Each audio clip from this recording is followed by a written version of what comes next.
Berbaktilah dengan sempurna kepada orang tua, yaitu ayah dan ibumu. Siapa teman-teman? Ayah dan ibu. Kalau engkau merasakan sesuatu yang tidak sesuai dengan keinginanmu, maka pikirkan dulu bagaimana ibumu dulu mengandungmu dalam keadaan yang tidak mudah.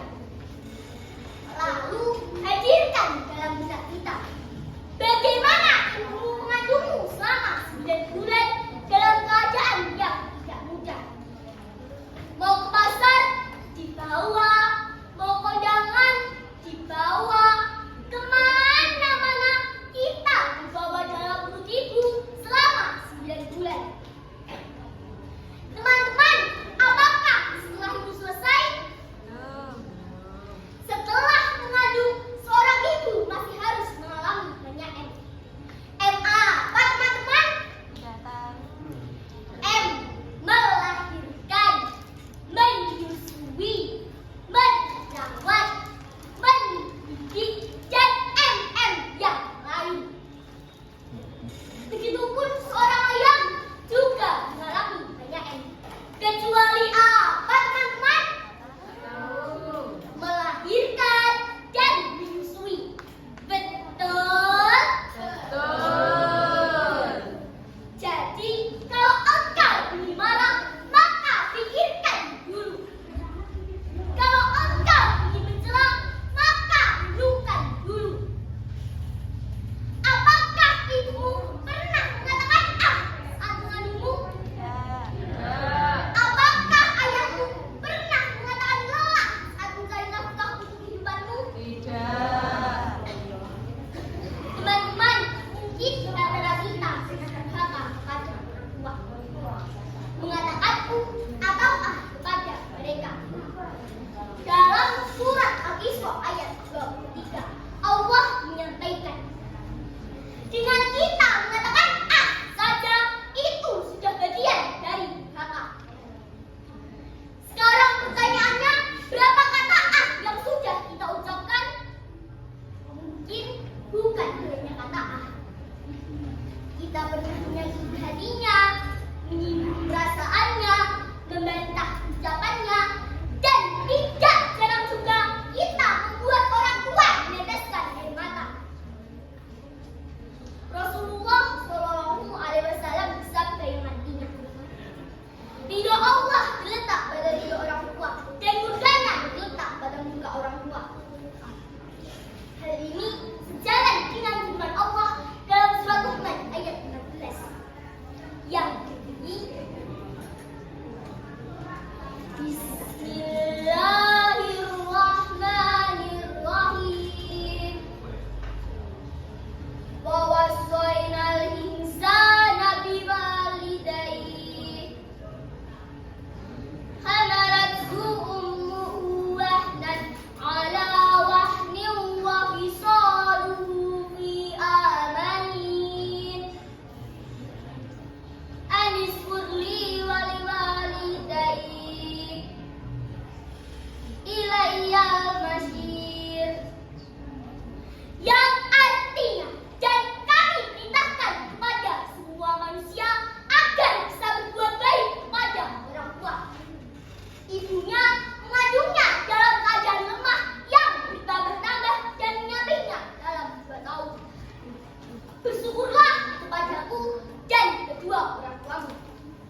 kedua orang tua kita.